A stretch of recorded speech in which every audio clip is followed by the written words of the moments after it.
Notanterahana androany kosa ny fanentanana mahakasika ny Fiompiana amin'ny tontolo ambanivohitra izay nokarakarain'ny drafitra momba ny fampandrosoana ny any ambanivohitra. Fanadihadiana mahakasika an'izay avy hatrany no entiny rotsirakotiny iray ny Simamy rasoana ivo amintsika.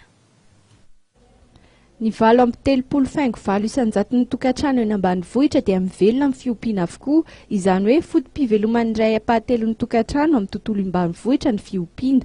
Raha ampitahana amin'ny taondasa dia ny hena ny fanjifana ny hena satria dia lasa 10 kilao isan'olona isan-taona no hita tao aorian'ny fanadihadiana raha 14 kilao isan'olona isan-taona, izany tamin'ny taona 1970. Manoloan'izay zava-misy izay indrindra dia manampy amin'ny fanapahan-kevitra ny amin'ireo fomba ahafahana mampitombo ny Fiompiana ireo tompony andraikitra ao amin'ny drafitra momba ny fampandrosoana ny tontolo ambanivohitra.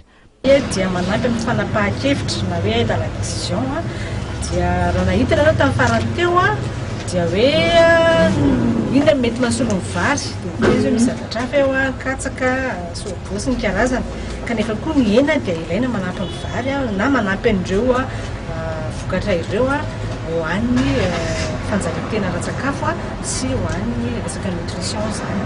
Dia izay zany natarika anay hoe ao zany hanao an'ity animation itindry mahakasika ny fampandrosoana.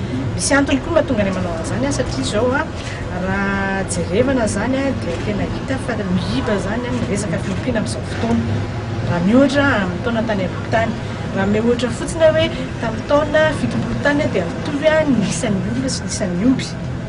Nambaran'ireo tompony andraikitra ao amin'ny drafitra momba ny fampandrosoana ny tontolo ambanivohitra trany fa isan'ny manampy amin'ny sehatry ny toe-karena malagasy ny Fiompiana raha tsy ilaza afa-tsy ny fanondranana ny hena ohatra rehefa mitombo isa ny biby fiompy. Anisan'ny hetsika iray hanamafisana indrindra ny hevitra izay naroson'ny drafitra momba ny fampandrosoana ny tontolo ambanivohitra ohatra ny fiaraha-miasa amin'ny ministeran'ny Fiompiana. Manana toerana lehibe ny Fiompiana amin'ny fampitomboan'ny ari-karena eto Madagasikara.